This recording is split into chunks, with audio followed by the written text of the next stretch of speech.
What's going on, guys? It's Cimo. We're here at the Vegas Regional in the DBS room randomly, but there's tables here. But we're with the one, the only BasedLoli himself, man of the channel. How are you doing, BasedLoli? Hold the applause, hold the applause. Hey, man, Cimo, thank you for having me. Of course. Always a pleasure to be here. Yeah. This time we're doing a not so Japanese deck profile, I think. So yeah, no, thank you for having me. So, how many people were at this Vegas Regional? It was the biggest one ever. It was like 260 something, I think, which doesn't sound like a lot. But was it? It was about 260. 260? Okay, yeah. It doesn't sound like a lot, but for Vegas, that's huge. Usually it's like 120. So. We did it. So yeah. whatever that amount was, yeah, sixth place. Yeah, that's cool. what happened.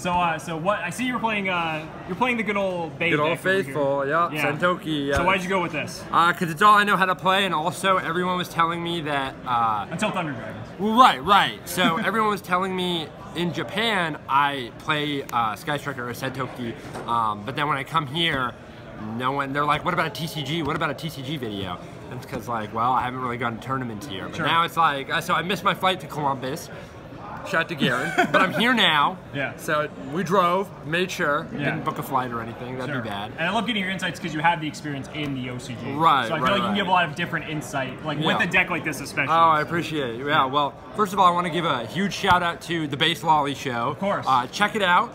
5 p.m. Sunday, Pacific Standard Time. We're gonna. So today is what's today? The 6th. Today's the 6th. 6th of October. We're gonna be having Cimo, the one and only Cimo, on the 7th for a live interview, 5 p.m. Don't miss it. We're also having Farfa Yu-Gi-Oh, aka Nadir Mizuni, on with him. I want to give a quick shout out also to my co-host Noah Bagelman and our engineer AJ Thaxton. Please check us out fb.me/BasedLoliTV or twitch.tv/BasedLoliTV. Cool. And yes, I'm going to ask Cimo some ridiculous questions. Oh yeah, it's gonna be fun.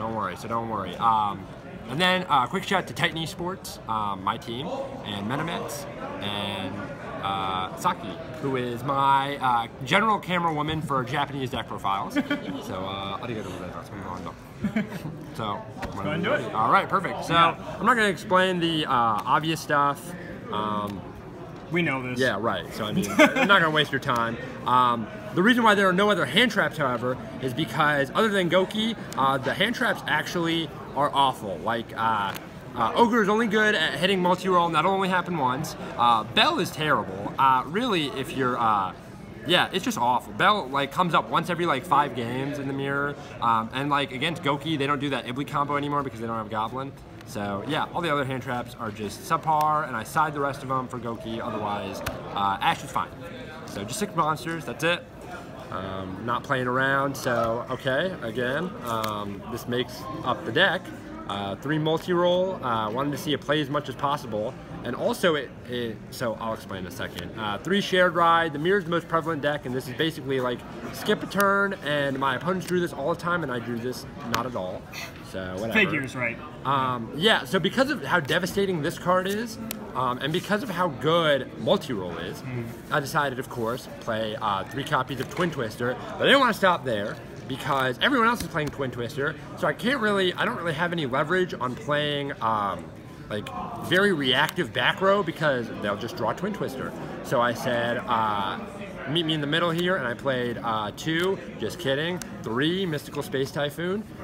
Yup, I mean, just 6 ways to destroy back row, and then to make my guys more immune, I played 2 Eagle Booster. I'm never losing to Imperial Order, first of all, so you can just stop trying. I've lost that card so many times. But also, this can help you, I mean, MST in particular can help you get your play started, and also it's a good card that you can set, and then when they set their like shared rides and stuff, you can just like blow it away with MST. Also, they can have a Twin Twister, but if you set like 4 back row, I mean, they have to have like a lot of removal. So maybe 1 MST can slip through, and that's like generally good enough. Asala made a good point that in the mirror, you have to get very greedy. And I didn't want to do that because if I opened all these like blowout cards without anything else to do with them, or if they just got twinned because they're trap cards, I'm talking mainly about like Heavy Storm Duster, then like, yeah, I lose. I didn't want to lose like that, so I just decided to play a more proactive version of Heavy Storm Duster. Sure. It doesn't hit as many cards. So then 2 Eagle Booster, the 3rd Eagle Booster came out for the 3rd MST. I feel like that card's just going to keep going up in play the more Sky Striker becomes popular. I 100% agree. Yeah. It's also a good way to, when they have multi-roll, you can just hit it immediately rather than like wait for them to kind of set everything and then twin them or go minus on a twin. So that's why I play Mystical Space Typhoon. So then Area 0 and then 2 Terraforming to go with it. Maybe I should have played more because there were a lot of times I opened with no play. And you got the removal to support it. Right, exactly. So if I could like MST, and this is basically Metal Foes combination plus MST. Sure. Shout out to Asala.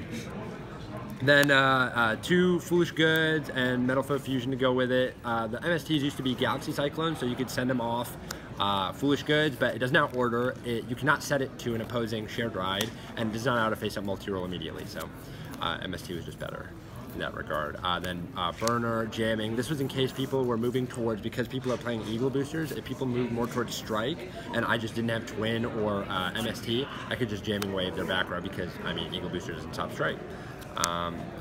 Hercules base, don't cut this. A lot of people are saying Cherries in the Mirror, and that's wrong.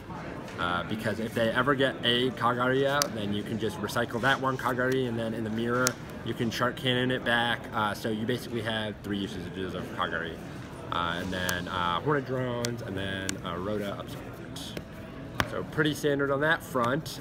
Extra deck is super, I mean, the first 9 cards are, I mean, what do you know? Shocker. Weird. So 3 of each Sentoki monster. Well, to be fair, 2 Hayate was actually like kind of a thing, and then people started upping it to 3, but I think in the mirror, you just, because it's such a game of attrition, you just have to. Absolutely. You need as many names as possible. And in the OCG, I think Jeff explained this in his deck profile, but they have so many good cards to play, like Hari Fiber and everything, and so like, I decided to play, because we don't have those cards, the space for 3 Hayate is there. And then, Saki, which one do you think is the cutest? I mean, they're all the same girl, but which armor do you think is the best? Kagari is the best. We'll go figure, she has the most high impact effect. So she has good taste. Yeah, so Cherry's that one, according to Saki. So then I played Claire and Rushka. I play so much backrow removal, so any normal summon becomes a threat to Secret Village. Phoenix, that was my only Link 2. Maybe, I mean, I couldn't think of another good Link 2, so I mean, that was it. I summoned this a lot, but I never actually activated it. I think it's a trap to activate in the mirror, because they just Widow Anchor it and you lost a card. Ningirsu is probably the most insane card. It's the most made card that wasn't a Sky Striker. The reason why I play 9, by the way, also is because I don't know how you're making other Link monsters. Like, whenever you're making other Link monsters, generally you lose. However, with Ningirsu, if you make Ningirsu, you actually win. So, so that's like the one exception. Today I was testing Triple Burst Dragon over Nightmare Unicorn.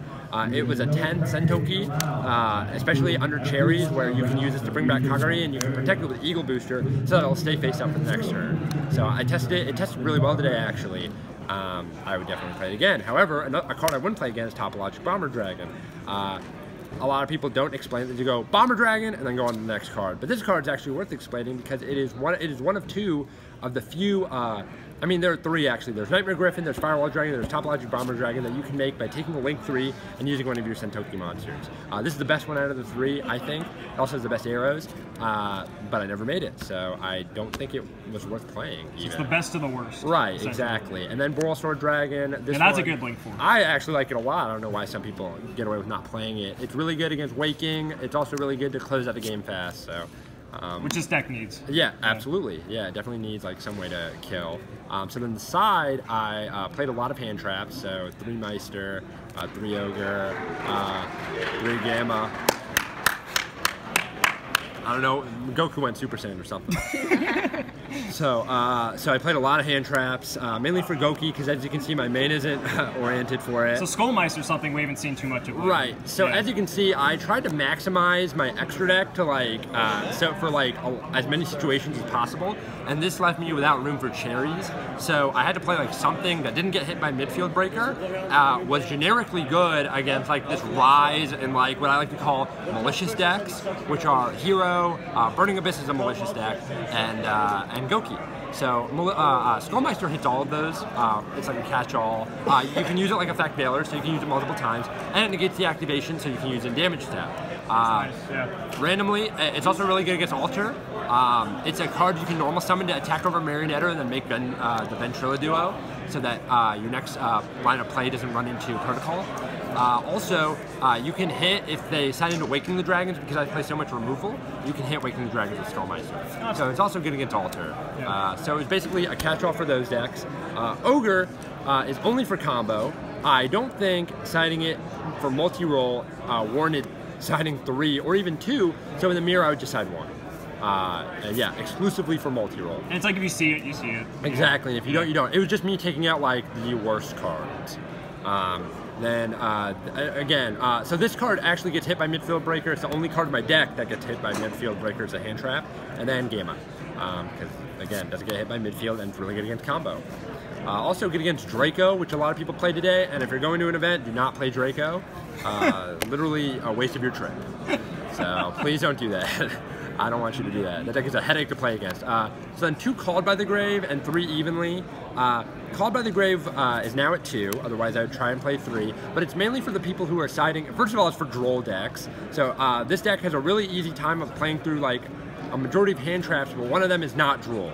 If you do the quick play thing with multi-roll, it's highly likely either your hand is insane, but it's also highly likely that you're just not playing your cards right. So I wanted to have Called by the Grave, so when they go like Droll, so that way I can do like a double engage play, boom, I just have Called by the Grave for it. Sure. Also, it's really good in the mirror because they're siding cherries, and they're siding more hand traps like Bell, and that's dumb, that's wrong, but I have the answer to it, so I respect it. I respect you guys, no matter how wrong it is. So, Called by the Grave is for going first in the mirror, and then going second in the mirror, and also just like against any trap deck, or like any deck that plays Floodgates evenly. This card was either Evenly or Typhoon. You shouldn't play both, but one or the other is really good. But I really like Evenly, and it was really, really good today. Even when you get to go first, you can just like not play a card, and then do it on their following turn, because Sentoki doesn't put enough pressure on you fast. Yeah, they're not going to kill you. Right, exactly. We don't have Needle Fire. Precisely, so you can just wait. You can actually just like, they'll make you go first, it doesn't matter, you still side it in, just draw a pass, they go, whatever, they play multi-roll, whatever, and then boom, you hit them with Evenly on your turn, then you start playing again. So, good way to equalize the game, for sure. And that's the deck. Awesome, perfect. Well, thank you so much for your time. It's always a pleasure having you on the channel. My pleasure, thank you for yours. Absolutely.